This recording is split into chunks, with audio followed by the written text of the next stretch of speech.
Oke guys, bertemu lagi dengan saya Arianto di Solo English Center. Okay, in this video we would like to continue our discussion into skill 14 until 17 ya. Oke, jadi ini adalah skill terakhir dalam part A ya, skill 14 sampai 17. Nah, on skill 14 itself it discusses about listen for wishes. Wishes. Jadi kalau teman-teman itu biasanya wishes itu bayangannya harapan ketika ada teman-teman yang sedang ulang tahun ya. Misalkan make a wish. Nah, itu biasanya kan wishes digunakan untuk ulang tahun, tapi wishes di sini agak berbeda dari yang seperti itu ya. Jadi conversation about wishes can appear in the short dialogues. Jadi percakapan tentang wishes ini biasa muncul dalam short dialogue, dalam dialog pendek ya. The important idea to remember about wishes is that a wish implies that the opposite of the wish is true. Jadi teman-teman nanti kalau ketemu dengan wishes seperti ini, itu wishesnya itu bukan merupakan suatu kenyataan ya. Jadi kenyataannya adalah lawan dari wishesnya itu. Misalkan kalau dalam bahasa Indonesia ya, misalkan teman-teman sedang duduk sendirian. Nah, teman-teman kemudian mengatakan, andai kata di sini ada Joko, ya, berarti di situ ada Joko waktu itu enggak ada ya. Jadi sedang makan mie goreng. Andai kata makanan saya jam ini adalah pizza, pasti saya senang sekali. Nah, berarti teman-teman makannya waktu itu bisa enggak? Tidak ya. Jadi wishes itu sesuatu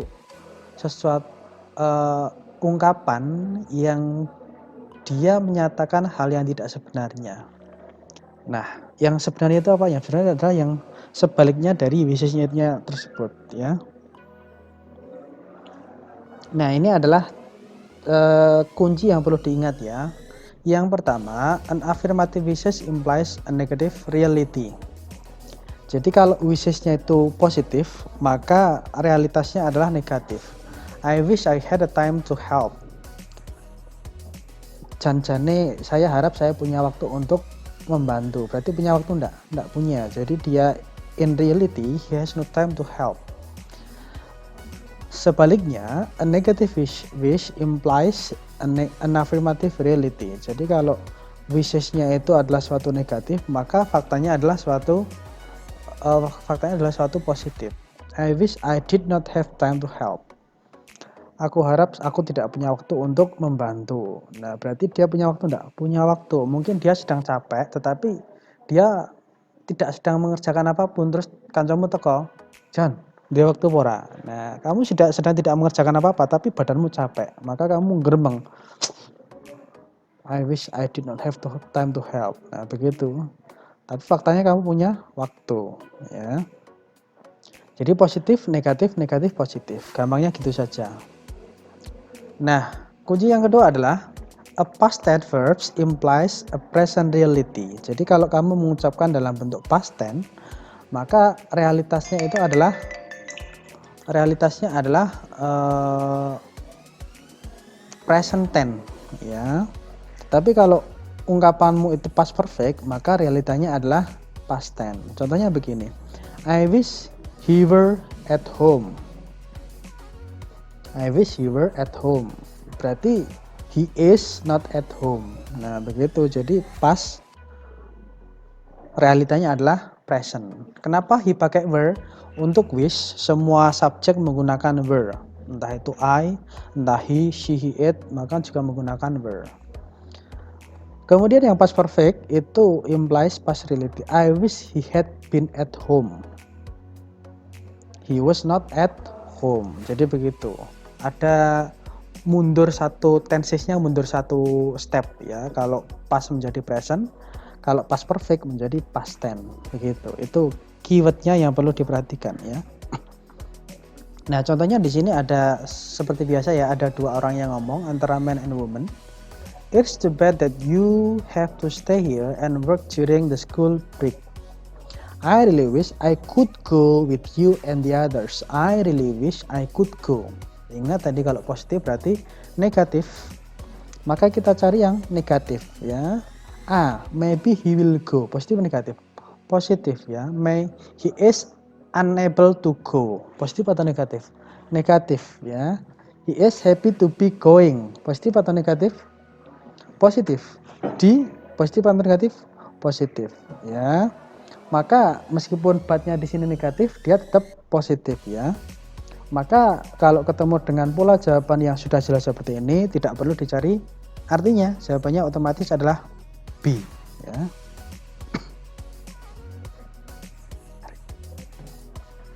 Kemudian skill 15 itu listen for untrue condition. Ini hampir sama dengan yang tadi ya. Ini hampir undang-undangan sama lah. Jadi conversation containing condition can appear in the short dialogues. Jadi percakapan yang condition itu bukan kondisi ya, tetapi syarat ya. Jadi percakapan yang di dalamnya itu ada syarat, itu sering muncul dalam short dialogue. The important idea is condition implies that the opposite of the condition is true. Hampir sama kayak wish tadi ya. Jadi lawannya wish itu adalah true. Lawannya condition itu juga true, sama sebenarnya. Jadi misalnya kamu ngomong, kalau aku punya uang, aku akan makan di Pizza Hut. Berarti waktu itu punya uang enggak? Enggak punya. Jadi jam itu kamu enggak punya uang. Jadi suatu condition itu mengisyaratkan bahwa fakta di lapangan tidak seperti itu ya. Jadi yang benar itu yang fakta di lapangannya. Kuncinya hampir sama ya. Affirmative condition implies negative reality. If she were at home, she could do it. Kalau saja dia di rumah, dia bisa melakukan itu. Dia di rumah enggak? Enggak di rumah ya. Negative condition implies affirmative reality. If she weren't at home, she could do it. Kalau saja dia tidak di rumah, dia bisa melakukan itu ya. Maka dia di rumah enggak? Tidak ya. Sama past merefer kepada present, past perfect merefer kepada past. If I had money, I would buy it. Berarti I do not have money. If I had money, I would have bought it. I did not have money. Nah, had, khusus had itu bisa digunakan tanpa if.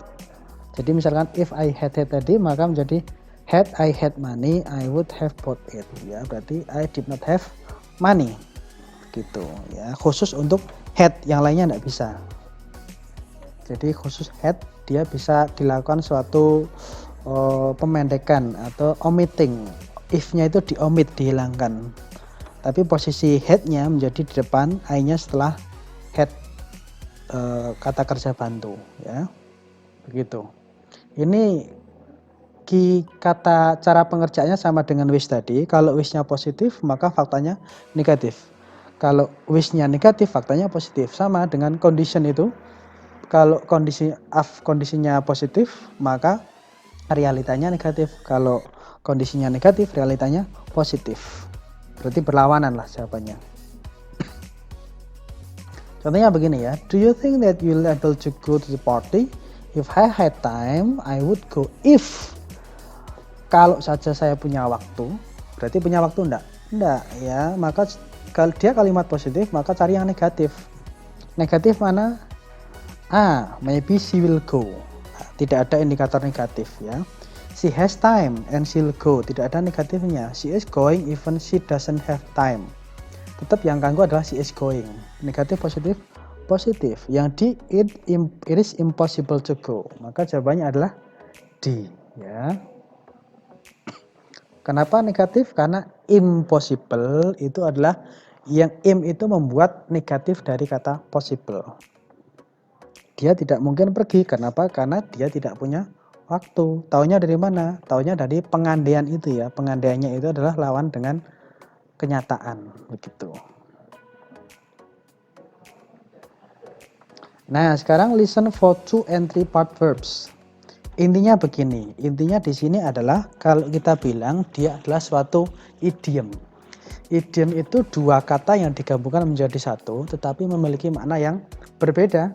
Nah, di sini ada indikator-indikatornya adalah dia ketempelan dengan kata in, on, or, at, dan lain sebagainya. Nah, jenis soal semacam ini susah. Susahnya kenapa?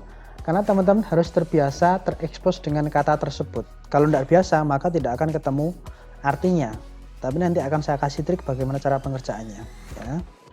Jadi ini adalah tipe soal yang membutuhkan experience. Tanpa experience susah. Namanya idiom. Ini kalau dalam bahasa Inggris disebut sebagai phrasal verb. Ya, kita lihat di sini. Cheer up, cheer up. Nah, cheer up itu artinya menghibur. Come in, come itu datang, tambah in menjadi masuk, bukan datang ke dalam tetapi masuk. Drop itu menjatuhkan, by itu oleh, bukan menjatuhkan oleh tetapi menjadi mampir ya. Fall itu jatuh, apart itu ambiar. Nah, fall apart itu adalah hancur, fall down terjatuh. Get itu dapat, up itu ke atas, bukan dapat ke atas tapi menjadi bangun atau bangkit. Give itu memberi, in itu ke dalam, bukan memberi ke dalam tetapi mengalah. Give away, nah ini baim ya, never surrender ya, ini give away ya. Hand itu tangan, in itu ke dalam, bukan tangan ke dalam tetapi mengumpulkan. Look itu melihat, for itu untuk, bukan melihat untuk tetapi mencari. Hang itu gandul, up itu ke atas, bukan gandul ke atas tapi menutup telepon. Jadi ini namanya phrasal verb. Teman-teman untuk bisa mengetahui artinya harus terbiasa menggunakannya, harus biasa terekspos dengan kata-kata itu. Kalau enggak susah ya, susah mencari artinya. Tetapi ada triknya nanti ya. Untuk lebih lengkapnya teman-teman bisa mencari phrasal verb di link yang saya tuliskan ini atau search saja di Google phrasal verb, nanti akan ketemu. Nah, kemudian di sini contohnya, what time does the meeting start? Didn't you hear that it was called off by the director? What does the woman say about the meeting? Ini kalau orang yang tidak pernah mendengarkan kata called off itu sudah nyerah, tidak tahu sama sekali artinya ya. Tetapi cara yang gampangnya adalah teman-teman nanti cari jawaban yang memiliki mana paling jauh dari soalnya. Cari jawaban yang maknanya paling jauh dari soalnya, paling celeneh, paling berbeda. Called itu menelpon, off itu mateni. Maka nanti kalau teman-teman ini memang benar-benar ambiar tidak tahu artinya, itu carilah jawaban yang memiliki arti paling jauh. Bukan call, bukan menelpon, bukan phone, bukan call, tetapi adalah cancel. Antara called off dengan cancel itu larinya jauh. Nah, makanya caranya nanti carilah jawaban yang larinya terlalu jauh. Itu kemungkinan besar adalah jawaban yang benar. Ya. Kalau masih punya waktu nanti cocokkan dengan konteksnya. Apakah the director cancel the meeting itu cocok dengan konteks kalimatnya. Ya, kalau punya waktu, kalau tidak punya cukup cari jawaban yang memiliki arti paling jauh. Itu nanti kemungkinan besar benar. Ya, kalau mumet wis ora ngerti apa-apa, cari jawaban paling jauh. Itu caranya. Maka jawaban yang paling benar adalah D. Oke? Gampang sebenarnya kalau memiliki triknya ya. Kemudian terakhir skill 17 adalah listen for idioms. Hampir sama sebenarnya, tapi kalau idioms di sini maksudnya kalau dalam bahasa Indonesia itu adalah suatu peribahasa. Peribahasa juga begitu. Dia suatu kumpulan kata tetapi memiliki makna yang sangat berbeda dari yang disampaikan ya. They seems to be describing one situation. Mereka itu seolah-olah menggambarkan suatu situasi tertentu. When they are really describing a different situation. Tetapi mereka itu menggambarkan situasi yang benar-benar berbeda ya. Misalkan kamu ngomong ke temanmu, wah bajumu bersih sekali sehingga saya tidak betah duduk di sampingmu. Nah berarti bajumu bersih atau kotor? Kotor itu adalah sarkasme, misalkan begitu ya. Jadi apa yang disampaikan itu tidak sesuai dengan kenyataan, begitu. Contohnya dalam bahasa Inggris adalah Tom is a full-time student and is holding down a full-time job. He is really burning the candle at both ends. Saya yakin dari satu kelas ini belum pernah ada yang mendengar kata burning the candle at both ends ya. Saya yakin itu. Apalagi yang non bahasa Inggris ya. Maka caranya bagaimana? Caranya seperti yang saya katakan tadi, carilah jawaban yang dia memiliki makna paling jauh dari burning candle sama both ends. He is lighting a candle. He is lighting a candle. Masih ada kaitannya dengan candle? Salah berarti ya.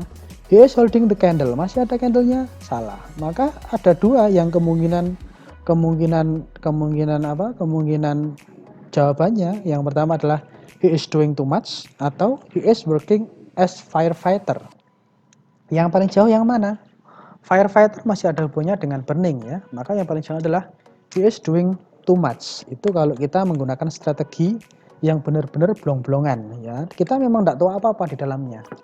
Tetapi kalau memang kita masih punya waktu pengen meng-cross check apakah konteksnya memang benar-benar pas, maka kita masukkan ke dalamnya. Tom is full-time student and is holding down a full-time job. Jadi Tom itu dia siswa reguler, tetapi dia juga memiliki full-time job. Maka dia itu seperti apa? Apakah menyalakan candle? Tidak. Apakah memegang candle di atas dan di bawah? Itu tidak memiliki makna sama sekali. Apakah bekerja sebagai firefighter? Tidak ada info itu. Apakah dia mengerjakan terlalu banyak? Iya. Kenapa? Karena pada waktu yang sama dia bekerja sebagai siswa, dia bekerja di tempat tertentu full time, tetapi dia juga sebagai siswa, maka he is doing too much.